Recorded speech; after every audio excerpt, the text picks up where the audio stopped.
This podcast is brought to you by Rebecca Cassells of the Rising Dawn series. Do you like violence? Do you like smut? Are you tired of the stereotypical novels of werewolf romance out there and want something a little bit different? Then pick up Sparked Revolution, Book 1 in the Rising Dawn series by Rebecca Cassells. Available on Amazon, in Kindle, and paperback. You too can become a sponsor of Stories, the True and the Fictional by heading on over to buymeacoffee.com/STTATF or follow the link in the show notes. Hey guys, and welcome to another episode of Stories, the True and the Fictional. Today we have D.H Hoskins on. How are you? I'm doing really great. Thank you so much for having me on today.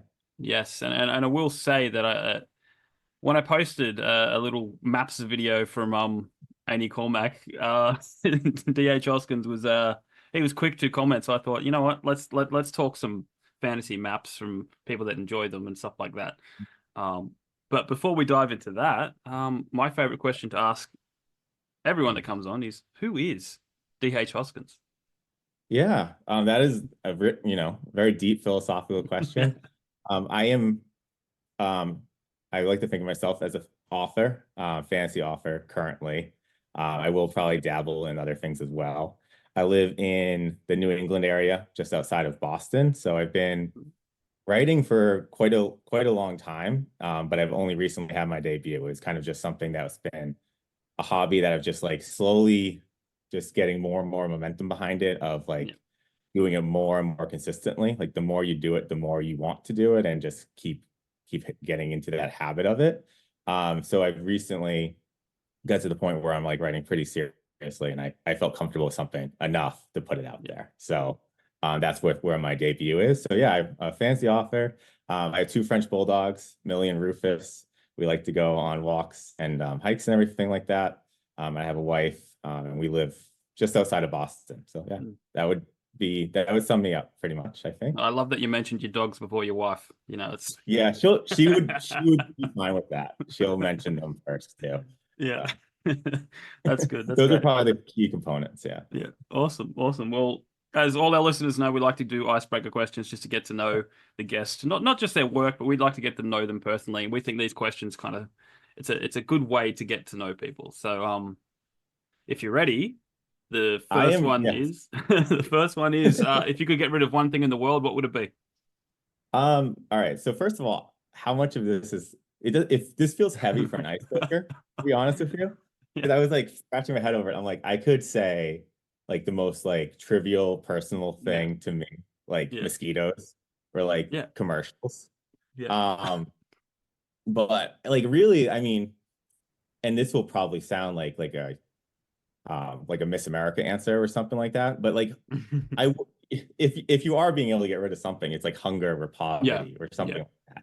Like, that's really what jumps out to me. Like when you first hear that, you're like, yeah, like inequality. Like I feel like those are that are really causing a lot of issues, and I can deal with the mosquitoes in the meantime. So that would probably be it. Like one of those big broad categories that I think would just mosquitoes or hunger, Yeah.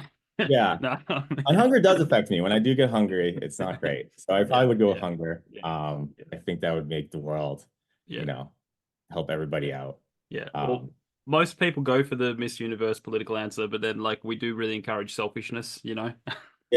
Well, that's what I was wondering. I was like, do I go for the very personal that shows the personality, or the Miss Universe one? So I showed you a little bit of both, I figured. No, fair answer. Commercials during football games are tough. Yeah. Well, what about the Super Bowl? Because I know they make a big thing about the Super Bowl, and it's like you get all the new Marvel movies and the trailers for movies, and it's like I'm okay with trailers, Yeah, that's the one exception. The rest of the season, you are just and they're constant, because like really during a football game, it's like actually only 12 minutes of actual playing. And it's a lot of what's crazy. It's like mainly like auto insurance commercials. I know you're in Australia, so you probably don't experience this. Like there's like 5 companies, and they have like 80% of the commercials, and they're constant. And they'd be printed on the grass as well, wouldn't they? On the field. They will. They're coming for it, and on the uniforms. I'm sure it's coming very soon. Yeah. So. Yeah. Yeah. Yeah. No, the best we have every time we go to our local cinema, there's a lawyer ad, and it Oh, plays okay. twice. I don't want to plug him too much, but he's called Michael Vasily. And he looks So, like some guy you just shouldn't trust. Like like Saul Goodman, he's like he's kind of. got the little lip beard, Oh yeah, under there, goatee. and he Yeah. literally looks like a pimp.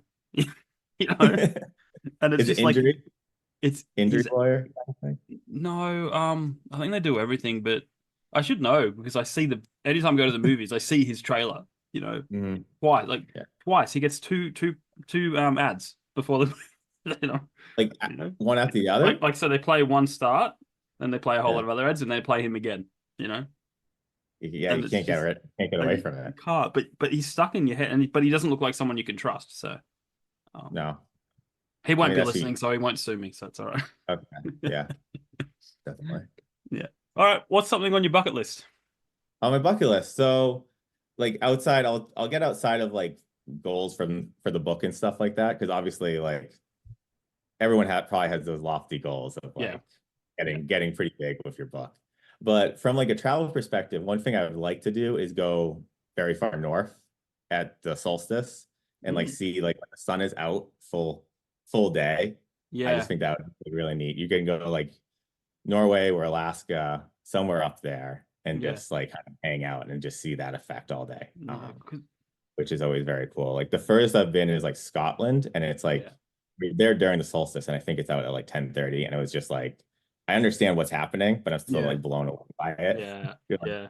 you're looking at your watch, and you're like, oh, Yeah. it's so It cool. it would be so trippy just to, because I think, I got a friend in Alaska and he says like the sun's out for ages. Like it's just, Yeah, yeah. it's Living just, there would be interesting, but I think like yeah. a week there would be like really cool. You just want to Yeah. sleep.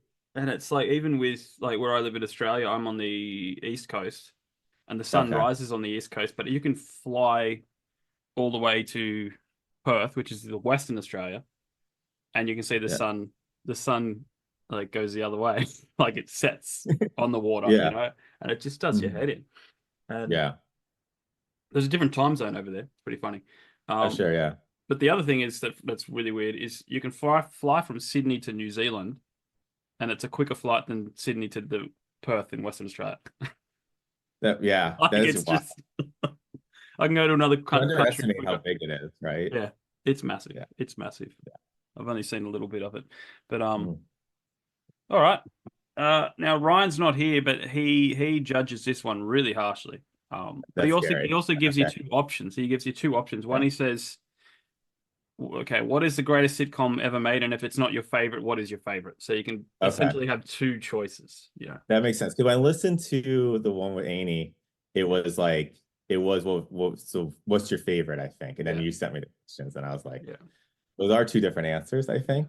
Mhm. Even though, so greatest, I think you have to go with Seinfeld.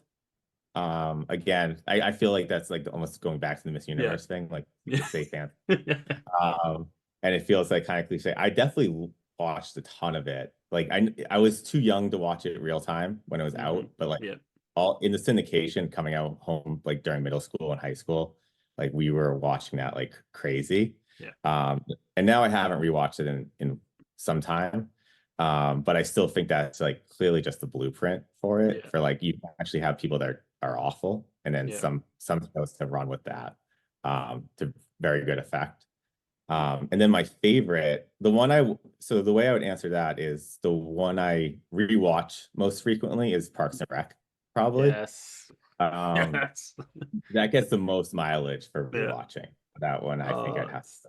So, It gave us Chris Pratt, so did for he good or for was ill, I don't know. yeah, he was so good in that. And yeah, I love Ron Swanson. There's just something Mhm. about Ron Yeah, Swanson. I just yeah, it's very related. yeah, So, the whole premise of some guy who's anti-government working for the government is just like well, my it's brilliant. friend brings that up all the time because he's like, all the libertarians I've met work for the government. So So it's so real I don't life. know what to do with that. Yeah, it is. It's very close to real life over here. Maybe So, they want to destroy it from within. I don't know. yeah, yeah. All right. Speaking of destruction, what's your zombie apocalypse plan? Um, so I think I what I've thought about is just a boat and an island. I don't have the island or the boat in mind, but that Hmm. would definitely I think that would be the way to go. That would be the game plan. If I'm being super honest, I think I would be the zombie. I don't Yeah. think I'm Yeah. I You just give in. Give in. if you search deep within yourself, you're like, Yeah. I'm probably not making it past like Yeah. 20 Yeah. far. Yeah. I I'm ill mean, prepared. yeah. Um, if I make it past those, like, I think if you make it past like the first 48, 72 hours, then you have time to figure out Yeah. your stuff. And Yeah. that's when I would try to like, there's some islands in like Boston Harbor that you could probably get out to and Mm, just like just yeah. camp out here for a while. Yeah. So that would be the one. So Yeah. Because, yeah. I'm lucky because I live far from civilization, pretty much. okay. Like Sydney is an hour and a half away, you know. Okay. Um, Yeah. so everyone asks me and I go, well, I'm kind of in the mountains already because everyone says Yeah. they either go to a hardware store called Bunnings. There's actually a Yeah. Facebook page called "If the Zombie Apocalypse Happens, Meet Me at Bunnings." Yeah. Um, And yeah, you have the but list of things. if they don't say that, they say, "I'll go to the mountains." And I'm like, "Well, I'm already here." There you go. Yeah. Yeah, that if you can hunker down in your own space, then Yeah, you know what you're getting yourself into. yeah, So it makes yeah. complete sense. I just got to Um, prepare for all the visitors that are going to come because if everyone's yeah, coming to the mountains, you know. you have a guest list, like who you would allow in and like uh, dibs. First come, first serve. You know, Yeah. Okay. That's do a bit of trade, do a bit of trade. yeah, that's What like do you got? diplomatic of you, Yeah, right? yeah, yeah. The best way to go about it. So yeah. All right, time for a time travel question. Yeah. Now when we Yeah. wrote this question, it was before Elon Musk became a controversial figure. I was gonna ask But that. we kept it because we've Yeah. said a million times if anyone was going to do it, it would be him. You know. Mhm. Yeah, that's So fair. Yeah. so Elon Musk calls you up and offers you to test drive his new electric time machine. What do you do? Where do you go? Okay. So this one I thought about the most when you sent it to me. One, I obviously the first thing I thought of was like, how much do I trust in Elon Musk? Time machine. Um, but taking that out of it. So like I would definitely go back in history somewhere. Mm, I'm very fascinated with like many different time periods of history, which makes it really tough. Like I've tried writing historical fiction in the past, yeah, and it's just like it's like shiny object, shiny object. Like I would just kind yeah, of like get really immersed in one time period, and yeah, then like some other time. It's not like I lose interest. It's just yeah, some other time captures my interest. So it's not like I'm like because there's those guys who are like just love the Civil War or just love the rebel. Like they love like they're just like that's their time period. I don't yeah, have that.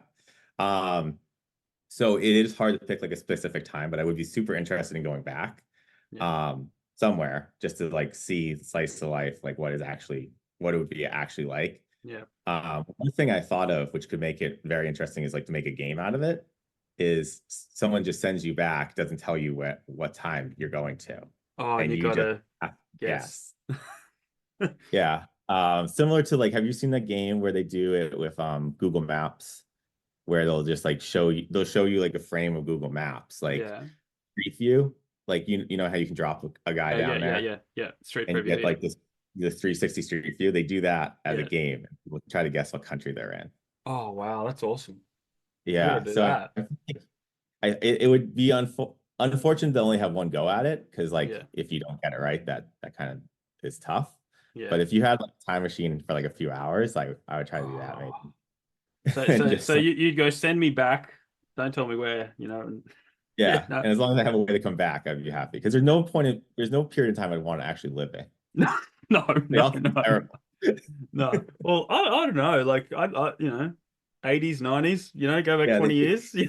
You know. 80s were not, yeah, that's it. Like after Yeah. the 80s, I think you don't want to go too much further back. Maybe even the 70s. You know, I would have loved to, you know, go to some music festivals back then. But Yeah, there's you some know, shows. yeah, Yeah. yeah. It would be simpler, you know. Uh, You could uh, I think you could adjust to not having the phone again quickly. But yeah. Well, yeah. Well, I don't know how old you are, but you know, I grew up without them, so yeah.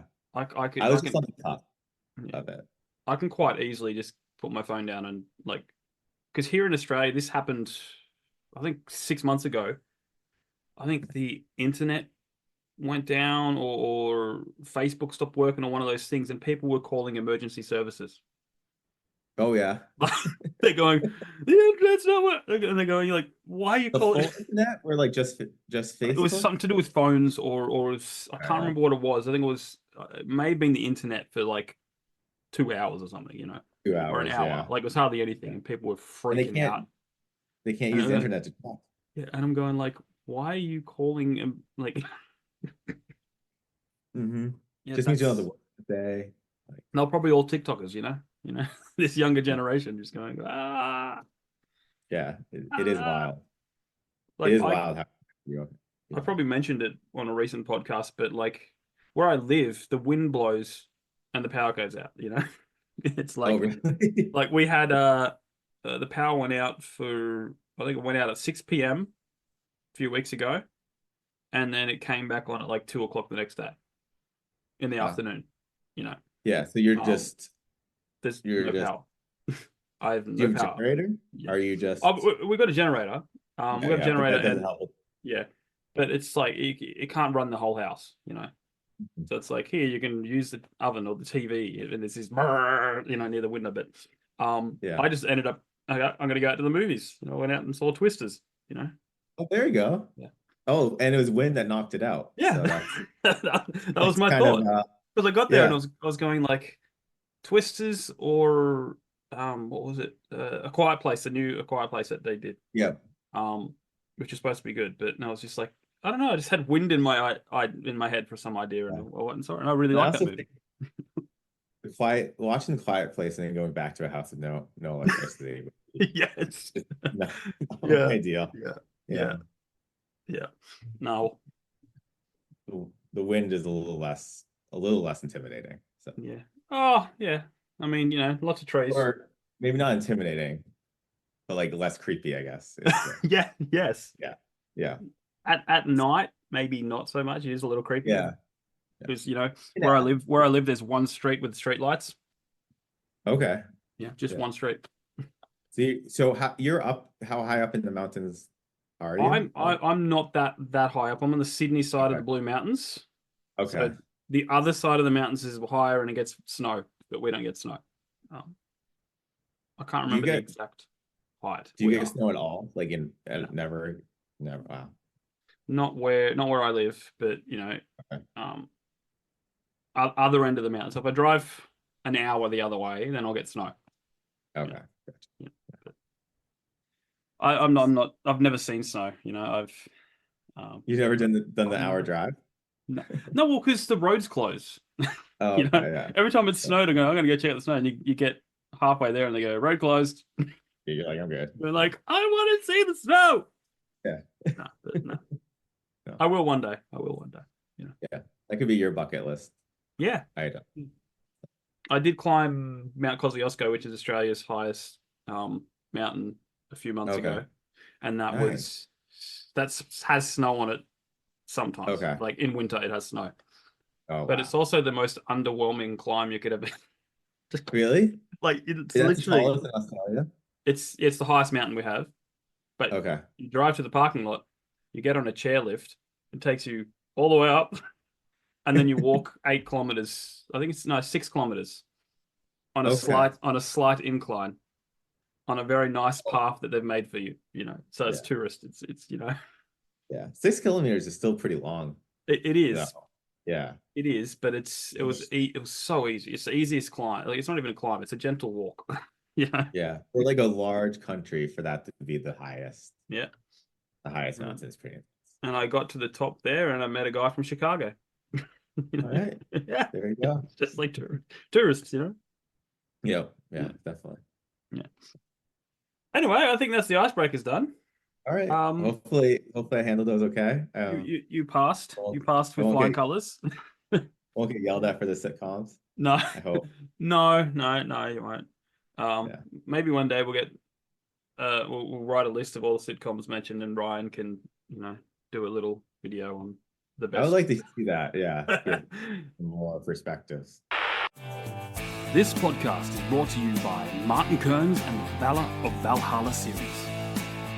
In the battle between two ancient evils, can one naive young man become the last hope against powerful creatures of legend? Beneath the Veil is the gripping first book in the Valor of Valhalla dark urban fantasy series. If you like reluctant heroes, infernal myths, and bloody epic clashes, then you'll love Martin Kearns' formidable foray into the unknown. So head on over to readkearns.com and grab yourself a copy of Beneath the Veil today.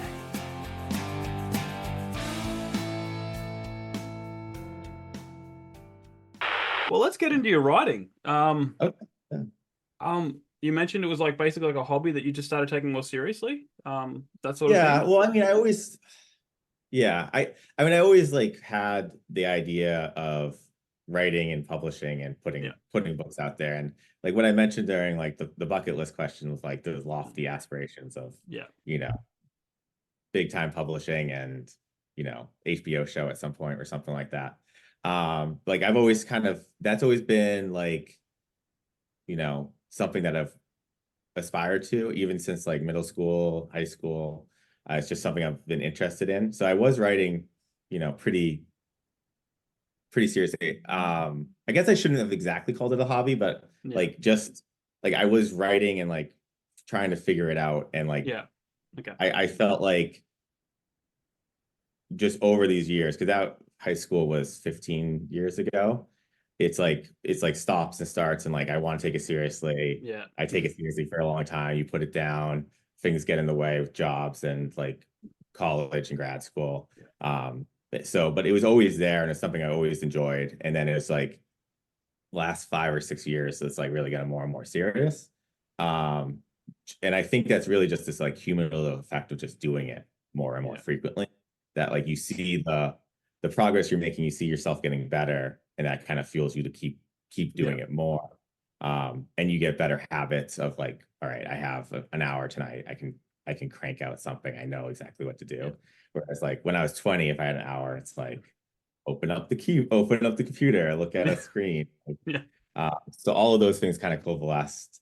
But yeah, so I've just gotten stronger at it, I think, to the point where this latest work that I have, I just felt confident enough, especially with different beta reader feedbacks, and like I had a developmental editor. With their feedback, I felt good enough to put it out there and publish it. So let's see how it goes, basically. Awesome. We will get into that, but I really wanted to touch on maps. Yeah, you know, yeah. let's do the maps. You're 4 maps in the front of books. I am. Yes. So it's really funny. I would have thought before I was like on Instagram, seriously, and before I saw a video last week, that like it was either people were like really into the maps or just like super indifferent. Like they just don't think about them or whatever. Because I've always been, you know, anytime there's a map in a book, I'm always like really interested in it. I can like kind of study it and like look at it. And like I like exploring the world through the map a lot. And like even when I'm looking, like when I'm selecting a new book, like if I'm not at a bookstore, I'll just go on Amazon and just do the read sample and like look at the map. To be like, this is something I'd be interested in. So it's like not judging a book by its cover, but judging a book by its map, essentially. Like, well, this I can get into this. This looks like there's a lot going on. So I figured there's people that liked maps or just didn't care. And then and I still don't know if it's a big majority of people, but like I've seen a few videos of people on Bookstagram being like, I don't like when there's maps in the beginning because it's like I don't want homework before I read. And I'm like, well, it's not homework. Like if you don't want to look at it, it's just there. Like you can skip it very easily. It's there if you need it, basically, is what my thought always was. So I was just always really surprised by that. That kind of thing. And then I've talked with Annie and stuff a lot, and he's a really good guy. But I thought that was the funniest video when he came out. I was like, what? And especially it was so funny because he mentioned Joe Abercrombie, because I was reading those books, and like the whole time I'm reading them, I'm like, I wish there was a map. And I didn't know that he has actually like been on records like saying that he doesn't really care for maps, I guess. Yeah. I went and found his statement, and it was, I don't think he was like vehemently against maps. I Yeah. think he's No, it's slightly, just, personal preference kind of, yeah, personal preference. So I was like, that's so funny because like his book specifically, I was like, these could use a map. I think I would really enjoy having a map for these. Um, and then I found out that he personal preference. Yeah. And ultimately, obviously, it's all personal preference. Like, Yeah. it doesn't phase me too much. I just thought it was the funniest thing because it's one Yeah. of those like it's one of those blind spots you have where when you love something so much and then you Yeah. hear the opinion that someone doesn't, you're like, what? I didn't know this Yeah. opinion could exist. Yeah. But here we are. Um, yeah, so it is pretty funny. Um, and again, I think um not only like is it obviously it's personal preference, but I think Yeah. also like it should only just enhance, like the book does need to function without it. Like it Yeah. should, Yeah. all the Yeah. text should be there. Yeah. Um, if you don't have the map, the book shouldn't be worse for Yeah. it. Yeah. Although there are those cases, I guess I was reading Yeah. like the first law trilogy, I was like, I'd like one. So it's like one of those funny things, like it enhances it Yeah. for some people, and it does help out. So Yeah. No, I don't, I'm not, I don't get excited about, I guess I'm in the middle, you know, okay, the like, indifferent crowd, yeah, or but then I kind of, it kind of makes sense to me that like, if, could it be cool that you're reading along and they mention something, you can flip back and go, oh, that's here and there. You can kind of map their journey, which is kind of cool. Um, yeah, but it is, yeah, because like the arguments I heard against it now, because I was reading the Joe Abercrombie and I was like looking it up, and like I was reading the comments for that article he wrote on his blog, and it's like people either say that distracts them from it, which I guess like if you know the map's there and some place it gets mentioned and you feel the need to go look for it, it like breaks the flow yeah, of the work, which I could see that. yeah, Because if you know it's there, you're gonna go look, I guess. yeah, And then the other one was like it kind of restricts your imagination because like once you have the map, it like really like hones down where you can be, which is a very philosophical thing, I mm, think, in some ways, because you're like, yeah, mm, like you know, your imagination knows no bounds about the yeah, map. But yeah, um, by the same token, I remember just being a kid, like with the, all the different fancy books, like I would just yeah, look at the maps, and I think my imagination was just as much yeah, like stroked by it, yeah, by having like, oh, this country's next to this place, like yeah, this city's like really close yeah, by here. So I always felt like it enhanced the imagination as yeah. well by Mm. letting you like, get that up, like see where everything is and how everything relates. Now they So just need the Google Street View for these fantasy maps, that's Plop you that down. would be next. How I cool know would that be? that would be cool. I love Yeah, seeing some of like the interactive maps, like Game of Thrones. It's really useful because you can like, there's one online where you can like overlay like the yeah, houses, you can overlay their journeys and stuff. yeah, You can do like, if you just hover over it, it'll tell you things. Because I have the map on my website, but I'm not able to do that at this yeah. point. That would be Not cool. yet. Yeah, Not yet. No, I don't have the not yet. time where the technical skills to Yeah. figure out. Um, You definitely pull some readers, I think, that way. yeah, that could. All Yeah. right. That would that Good would help. marketing. That would help. Yeah. Probably have to fork out a lot of money, but Mhm. Yeah. Well, yeah, exactly. yeah, I would try to figure it out myself, I yeah, think, but that might be a big headache. yeah. So, So let's get into your book. okay. What came first, the maps or the or the or was it No, together? the idea for it came first. So I'll just go into the book now, I guess, Yep, and go then for it. Yeah, I can talk about a little bit about the map yep, and the process for it. yeah, So it's called the Council of Athyzia. And the main idea behind it was, as I mentioned, I like really into history and like yep, I've been trying to write some different historical fiction. And one idea I'd been playing around with was after World War One, there was the Paris Peace Conferences where they did like the Treaty of Versailles and all these yep, different countries came together to kind of just reshape the world yep, after the war. And I kind of saw that would be like a really good like piece for historical fiction. Like there'd be just a lot of yeah, drama, there's a lot of tension from that. yeah, But I also was at that time like really interested in writing some fantasy. So those two ideas kind of just melded, Yeah. and I was like, no, I take this and just put it in the fantasy setting. So once that idea kind of happened, it was like really quick that a lot of ideas came from that, because I was like, well, I will just take kind of the more classic fantasy elements like elves and dwarves and different kingdoms and different types of magic, and like what would their, if they were coming to a council and being like, we want this issue addressed in this post-world war, what would their issues be? So like Yeah. the dwarves were easy. I was like, it's a classic trope in fantasy that they've been like chased out of their mountain area. Yeah. So they come and they're like, we want to return to our mountain homelands Yeah. that these kingdoms now occupy. So they're trying to get back there. And then like the elves, there's like these discriminatory laws in a lot of the kingdoms towards them. So they're coming and saying like, we want to get rid of these because we were, instrumental in fighting in the war. So we think we should be treated as equal. So like once I started coming up with those different issues for them to bring to the council, then I started shaping the world. And pretty quickly after I had the outline, I tried to start making the map, because that also, seeing how the different kingdoms were close to where they were next to each other, like what would the tension be? Like this kingdom's always antagonizing this one because it's this is the larger one. It has, these are like puppet states of this one, basically, like that kind of thing. So it's so the map came pretty quickly after that. Did you just dive into the typical fantasy tropes with the races, or did you create any races of your own, or did you, like, how'd you go about that?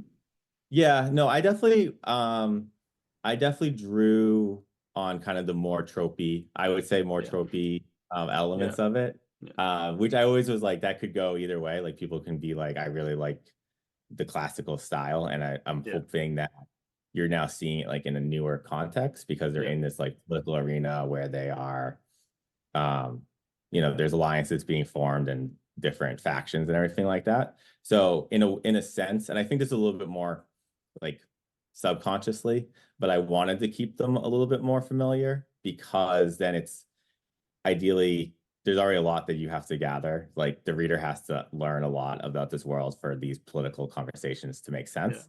So I think by having them be a little bit more familiar, that the reader will recognize, hopefully, like, okay, like I've seen dwarfs that are similar to these. They're just in a slightly new context, versus like making a completely different race would be, I think, just this extra step for the reader to do.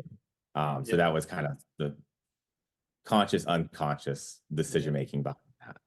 And you can probably always do what most fantasy authors do and add a race later on. There's a new threat, or an unawakened evil, or whatever. Yeah, exactly. There's centaurs, but they didn't really play a role there. Like just talked about, and then there are orcs that are also talked about as being around. So but nothing that I've created for sure. Cool. Well, I did notice, because I did start reading it yesterday. Big book. And I loved straight away. You started with like a quote, like the philosophy thing, and it just felt historical. Like like this is a world with history, rich in history. So did you sit down and write an actual philosophy of magic, or just random quotes? Random quotes. Yeah, there's that one came to me because I was trying to explain my magic system. So like I had that kind of quote, like, and then I honestly was only going to have two, because there's like two sections. And then one suggestion from my editor was to do more, which I was like, okay, which actually wasn't too difficult. Like sometimes there are things that like I had said in other places that I just could use, and it made more sense there. So it is, because not only is it like very history heavy and focused, but there is also just where the council takes place in Athyzia is like just a magical academy with all these libraries. So it's books play a very big role in the book as well. So all those books that are mentioned come up throughout. Like the Philosophies of Magic ends up being one of the mage's like favorite books, and he quotes it kind of frequently. And then you see a lot of them throughout get kind of mentioned and talked about. Then it's just, but again, it's just quotes. I did not write Yeah, you're right. a whole new one. Yeah. Well, be warned if you ever go like Stephen King big or something like that, then people might reach out and go, "Can you write that book?" And you'll be like, "Oh no, Like, oh no, oh no." oh no, no. I don't think anyone wants to read that whole book. Like, No, I reckon you would find there's a very small market that would, yeah. you know. Hmm. I spoke to Yeah. another fantasy author, Dan Lehman, Yeah. a few years ago, and he said he basically goes so in depth that when his characters walk into a tavern and they're playing a game, he's made up a game, and now he has to make up the whole game. Like, Right. so it's functional and feasible, and people can go, "Oh wow, look at, you can actually go play that game." Yeah, that would be, Um, yeah. It's a good problem to have if I get yeah, there that people are yeah. asking for it. If Then only I if can, only you had time. that is it. If I had the time, I could Yeah, definitely get into yeah. that. Because I come up with ideas. I've written my own book as well, but Yeah, the emu. the Emu War book. That's just been nominated for another award. I woke up this morning, got an Nice. email. Yeah, That's awesome. some uh Dan's Dan's DANZ Kids Award or something like that. So it's been nominated twice before. I haven't won anything, but um, Hey, I've it's got nice to be I've gotten invited. a lot of emails from fellow Americans, um, doing school projects and stuff like that. So That's awesome. That's you so guys you cool. guys love it more than us. But Yeah. yeah, no, I jot down all my ideas and they keep getting longer and longer. I'm like, I got to finish this one before I can do this one. But now I'm at the point where I'll draft one and then I'll work on the next one and then go back to that first one to revisit it like with fresh eyes kind of Yeah. thing. So it keeps me grounded a little bit, I guess. Yeah, that definitely helps because like it's a different part of your brain that does the Yeah. drafting Yeah. the outlining and everything like Yeah. that versus editing versus so if you can Yeah. have there's some days where you're just like I just don't have it in me to write but like if Yeah. I can just be like let me think about what happens in Yeah. book three Yeah. like at least I'm doing working on that Yeah. and pushing that one forward Yeah. so I do have ideas past this but again it's like I need to get Yeah. um a few more the books when this universe written and then I can get to Yeah. those. Yeah. Yeah. Yeah. So how you touched on it briefly, but how does your magic system work? Are you just going for the traditional one, or did you tweak it? Yeah, so that one of all the things that I do think I'm very planned out. Like I have the Yeah, plot pretty planned out. I always had the yeah, map. Magic system was much more pulled together like throughout. Like yeah, essentially it was not conceived beforehand. Um it is much more of a soft magic system, I would yeah, say. It's more for the atmospheric things. Like there are mages. It's that so where the council takes place is called Athyzia, and it's this yeah, magical academy. So two people hosting it are two mages, so they can do magic. yeah, But because of the aspect of the council, they actually don't do too much yeah, magic yeah, in the book. It's just alluded to that they were very instrumental in the war yeah, using magic. yeah, There is a lot of necromancy. So the war was actually fought against a dark lord that's called the yeah, Ossiamancer. yeah, So he is just basically a form of necromancy that yeah, but bone magic yeah, specifically. So he's raising legions of undead. The probably the most unique piece of the magic system is that there's this one faction that basically functions almost as like a religion yeah, called the Magic Order. And this was what I kind of, I guess I did develop during the outline stage because I wanted the magic system that would basically be the antagonistic piece of it. So they end up, how they gain their magic is if all the people without magic are following their rules and edicts, yeah, they will be fueled by that essentially. So there's what are called the common folk, which is the vast majority of the population are mm, people who just cannot do magic. And this magic of order has basically shown that if they believe in their types of magic and follow the rules that they lay out, their protectors and keepers, that's what they're called, kind of like their mages, they will be more powerful and then they will help protect those common folk. So they're basically saying like, mages have overlooked these common folk for years because they can just do whatever magic they want. We're bringing them into our system and protecting them in turn. And of course, this has become really large in these areas with a lot of common folk because they just had a massive war Yeah. against a necromancer. So the common folk don't really love magic right now at all. Yeah. So they're really kind of turning to this very quickly because they see it as like a safety thing, even though it's like fairly strict, and they have rules not only of how the common folk need to live their lives, but also like what types of magic should be practiced. Yeah. And it becomes like a pretty big part of the council is that they want to basically ban certain types of magic throughout. Starting with necromancy, which everyone's kind of like, maybe we should do that. And then there's certain factions or groups that are like, this feels, like the slippery slope kind of thing. Like, we got to be careful. Like, we ban necromancy. Yeah. Then what's next, essentially? Yeah. Wow. So it's like a whole political fantasy world, and Yeah. that's And I wanted the magic to be like really integral to that. Yeah. I wanted them to have like a philosophical reason, not just be antagonists, Yeah. So Yeah. You're taking away my necromancy rights. Well, there's one group, like when they start bringing up the necromancy, there's one group who's just like kind of, because there's the council sessions where they talk about it openly, like what they want to do. And then there's all these backroom deals. So the protagonist, Navina, she eventually ends up in this back room and someone's like, I can't tell you why, but we want necromancy to continue. And she's like, what? She's like, why do you need it to continue? And then it's just like, that's like a mystery. Like, why does this one kingdom want necromancy to continue? We want our pets to live forever, It's just it's worse than that, but so then that's part of it, because then she's like, well, if I would ever want their vote, then I need to vote against that thing, basically. That's really interesting. So is the whole book just about that council thing, or is there other things happening as well in the outside world, or what's the overall plot? It's really, it is, the overall plot is the council discussions. It is dialogue heavy, like they're in these sessions.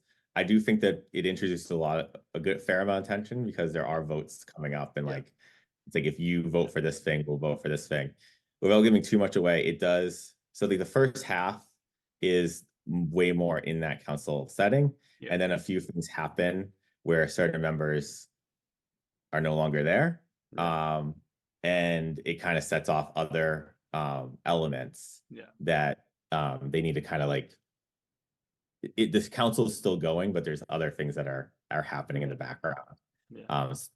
It is funny because, like we talked about fantasy maps, the whole book does take place in Athyzia, so it takes place in one place, even though I have the map of the entire continent. Well, you kind of need to know where people came from, like they traveled this far to, and sorry, Annie. Yes. See, that makes more sense, like to have a map, because you've got all these different nations, and it helps you keep track of them too, because there are, you need to know like these guys are next to them and things like that. So and it's easier to have that reference point than saying they're from the north, they're from the northeast, they're from the west, they're from the it breaks down. It's like they're neighbors with them on this side, on the western border. And these guys are snug between them both. It's just it definitely helps. I think you've won me over for maps now. I'm pro map. Nice. I'm glad I could come on. I think from memory, because the first book I ever read in its entirety was Jurassic Park, and I'm pretty sure there was a map in the start of that one. Is there? That's pretty cool. I think so. Like I would have been 11 or 12 when I read that. Okay. Because my parents were like, that book is really awesome. My parents were like, I don't care what it is, you need to read. Like dinosaur. And I was just like, I think I just watched the movie, and I was just like, and I got through that book so quickly because I had the visuals of the movie in my head while I, read along to it, and then I smashed out the second one straight away. And I remember going like, these movies are good, but the books have more, more. The books are sneaky better in that. Like it's close on that one, but it's more graphic because I think Steven Spielberg said he wanted to make it a little more family friendly, but the books are just like, wow, you know, Yeah. like, Because he doesn't care. He's writing for adults yeah, completely. yeah. Right. And he's just like, let me describe what happened to Dennis Nedry in that car in great detail. You Yeah. know, I'm just like, wow, you know, Yeah, no. That makes and as 11-year-old, you're yeah, like yeah, loving it, yeah. probably. I can't remember. No, Yeah. but But he explains the concepts pretty well. I remember reading it like yeah, sometime after the movie. yeah, Because you like I think as when you're watching it, the movie, you're yeah, hooked. But yeah, I think some of the concepts and like how it happens kind of goes yeah, even with the video with the Amber and the yeah, dancing people. yeah, That's yeah, the yeah. book That's helped. cool. Yeah, and then I realized that not too long ago that Michael Crichton did Westworld. Yeah. Yeah, Yeah. and I'm It going like kind this of sound. It's like Jurassic Park with cowboys. With. But I think he did that one true. first. So True. just going like I'm Yeah. sensing a theme here. Yeah. He has a time machine one too. Yeah. And then Yeah. because the book that I've got, which is falling apart, it's two books. It's Jurassic Park and Congo or something. He did a book called Congo. I haven't read it, but Okay. it's Yeah. there, I but think I don't know what it is. But yeah, he has a quite a large yeah, backlog. yeah. So Because I went into I may even mention this on the last podcast, but I went into a secondhand bookstore down on the yeah. south coast of New South Wales, and it was floor to ceiling, just books, everything. It had the section with the classic sections with George Orwell and C.S. Lewis and Tolkien and all the classic, every classic book you can think of. They had it there, and That's pretty impressive. had Yeah. all this Michael Crichton stuff. I'm going like, geez, I can't afford this, you know. So you got one of is that the one you got or I did you no, I didn't want to overload myself, but I got War of the Worlds, which I'm reading at the moment for the first time. Um, uh, the Jules Verne under 20,000 Leagues Under the Sea, I think it is. I got that one. I got 1984 by Orwell. Um, they had The Art of War. That Oh yeah. yeah. That's So just a good one to have. I'm going. You know what? I'm going to go back and read the classics. That is I'm gonna go definitely the back and read the classics. classics. Like that one. Yeah. Yeah. So slowly go through them. Is I get a 45-minute break at work, so I have lunch and read a Yeah. book. Every time I see a quote from Art of War, you're always like, I'm like, I should read the whole thing because I'm sure there's so many Yeah, little nuggets that are yeah, so good. yeah, So, yeah, because you'll see a quote every now and then, and you're just like, oh yeah, because it's just a quote. They're all yeah, just quotes. yeah, Like, it's yeah. like And, little and you side. can't be the guy that just quotes things on the internet and you go, "Have you actually read that whole thing?" No, Right. Yeah, no, you can no. call I that. just I like just like quoting it, just Yeah. like quoting it. Quoting the Yeah, quotes I've seen. Yeah. yeah, Little me. yeah. It's like everybody does that. Yeah. Or Yeah, like I've seen people like completely misinterpret 1984, not to get too political. yeah, yeah. But there's certain political factions that are like, oh, this is becoming like nice. You're like, you didn't read the Like, book. have you read the book? Yeah. Have you read the book? Yeah. Yeah, because it's taking things out of context and taking quotes. Is like you could even he could even said like he within it he could have been quoting someone else, and then they go, oh, he just no, he didn't say that. He said someone else said that. Yeah. Just You know? complete. Yeah. You can Yeah, be can do misquoted anything. pretty. Yeah, Yeah. because yeah. Um, well, that got deep. That's fine. Where Fine. were we? Uh, Are you writing any more books following yes. after Um, this? yeah. So originally I did want this to be a standalone.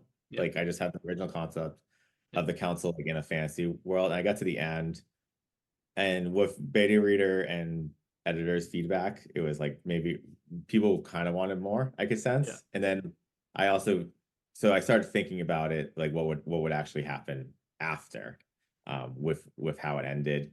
And I did start getting some more ideas. So once I yeah, started getting enough that it like started crystallizing into something, it became a trilogy. yeah, So now I am the second book is written. I'm just in the middle of doing the edits for it. So I'm about halfway through that. And I've also written a shorter prequel as yeah, well. So I'm hoping to get that out.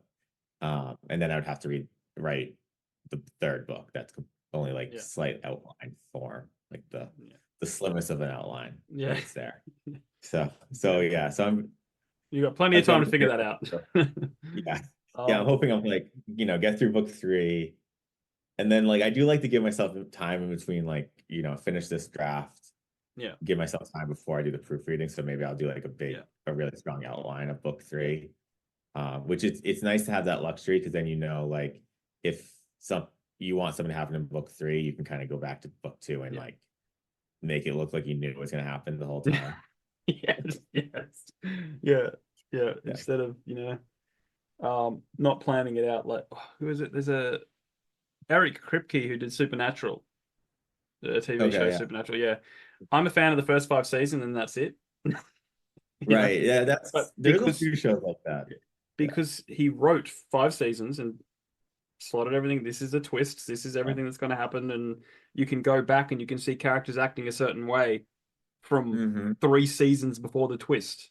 It's not suddenly Yeah. there, It's so awesome when you get something like Yeah, that. and Like it's the just rewatchability. yeah, and it's just It's so like good. you sat down, you had a plot, you had like leading up to like a supervillain, you know, Yeah. and then ta-da, the resolve, which was amazing, and then they're like, let's do 10 more seasons. So you're going like, no, Did they? Yeah. just Yeah. like you're just like, and it Yeah. was It's like bad. we only started rewatching it. Have you ever watched Prison Break? Yes, Yeah. yeah, Because that one is like every time you tell someone about that show, they're like, well, what happens when they break out? And you're like, well, yeah, falls apart pretty quick. yeah. Although, so like, because that one, the first season is amazing. Oh And yeah, then, phenomenal. Yeah, I actually think the second season is pretty good because they're on the run. yeah, And then after that, it's like they probably should have wrapped it up, I think. yeah, yeah. Well, And you it knew should they have. were going to run Yeah, out. but it's when you have But, money, when they throw money at you, you're like, because I could mhm. tell that they had season one on a wrap. They knew everything they were going to do, and then Yeah. they'll probably going season two, and they're like, what? Right. Yeah. What? Yeah. So Yeah. I felt like the first few episodes of season two, you could tell they're trying to figure out what they're going to do, Hmm. you know, That makes and sense. then they Yeah. kind of just pieced itself back together, and then they go, what more? And then they're like, And I then think three is season like to four, go. season four. I'm Three, like, can this even be called Prison Break? Because they're working for the right? whoever, It's just Like like, working for what the is this? government. Like, yeah. It's got nothing to do with, Um, Yeah. it Yeah. You was, guys. Yeah. Yeah. Fortunately, I wish I had planned it out as three books, because yeah, that's the issue. But I feel okay with how it yeah, happened. yeah. Well, Because I mean, being indie, you're just like, if I'm done, I'm yeah, done. yeah, No yeah. one throw it. But No, at the I don't same, have that problem with throwing a ton yeah, of money at me. yeah. But at the same time, you've got the kind of the idea for the third one. The second one isn't even out yet, so you still have that time frame to tweak things and change things, and So Yeah. technically, I think that counts. It's not like Okay. If that counts, that feels because good. it's not like release. Oh, okay. How do I, Yeah, it would stress me out to release it without knowing Yeah, where three is gonna yeah, end, to be honest. yeah, So, yeah, yeah. Now are you gonna finish on three, or are you gonna continue, or are you gonna wait to see if an idea comes? yeah, if an idea comes, like the universe, where like whatever the world Yeah, that it's in, I do love it, because like I love that classic yeah, fantasy. If I ever want to do another story that's just like adjacent and not the same yeah, characters, like that could just be the sandbox for that. yeah, If I want to use like wizards and witches and yeah, elves, like I'll just go back to that. But I do think someone has asked me, like, well, because obviously it takes place after this war has happened, yep, so there is all this like there's all these references to events throughout that war, but like I don't have like a story for it. yeah, But people have asked if I'd write books during the war. And I just don't know, because it's just that feels very, very dark. You're yeah, fighting yeah, reanimated skeletons. And unless I had like a unique narrative, I don't know if I would yeah, do that. But if something pops in, comes up to yeah, me. There yeah. is the prequel I wrote takes place before the war starts, so All I'm right, kind yeah, of like straddling it now. Avoiding war. Yeah, yeah. Yeah.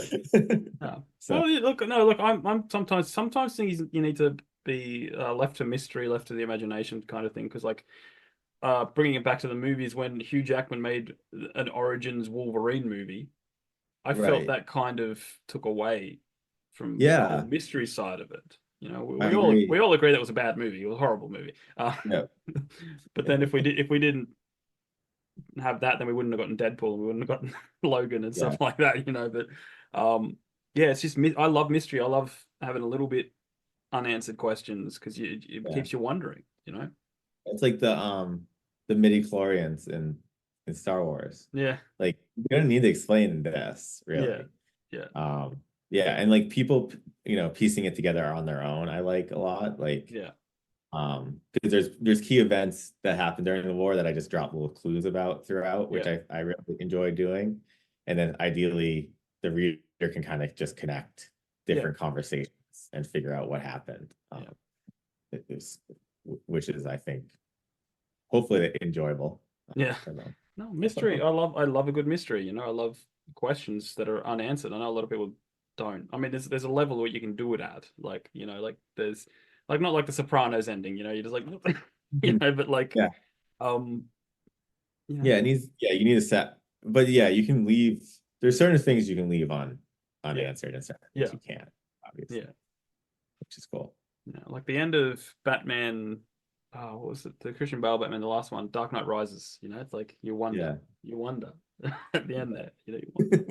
Um, Well, yeah, I guess the other one's Inception with yeah, yeah. the And five. the director did say like it's up to you. You Yeah, know, which you is know, it's just good. like I you like don't that. know, I you like know. a little Yeah, bit ambiguous, but yeah, yeah, you still need to know yeah, you got off the plane and everything like yeah, that. yeah, yeah. But yeah. Good. Well, thank you so much for coming Yeah. on. Tell us where we can buy your books, where we can follow you, where we can, you know, Yeah. stalk you on the internet. Yeah, definitely. So my biggest account or the biggest social that I'm using is Instagram. Yep. I just have not been able to try to figure out TikTok. Yeah.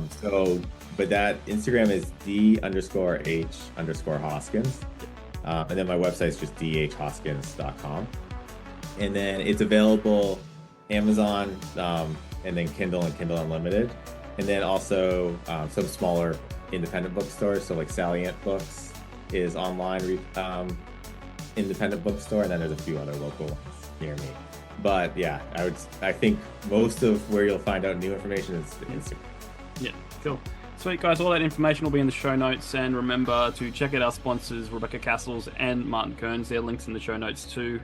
Martin Kearns will be on soon again, talking about his new book. But if you want to reach out, thetrueandthefictional@gmail.com, stories_podcast on Instagram. All our socials are down in the show notes too. And D.H Hoskins, thank you for coming on again. Thank you. This is great. I really appreciate it. We'll catch you guys next time. In 1932, the Australian Army declared war on 20,000 emus and lost. It's a part of Australian history that not many know about. Maybe that's because history is written by those who win. So if you want to hear the full story of the Great Emu War of 1932, then check out my book, Letters from the Emu War. Read letters, newspaper articles, and journal entries. With every turn of the page, you will gain a deeper understanding of the life and times of emus at war. So head on over to jabryden.com and grab a signed copy today.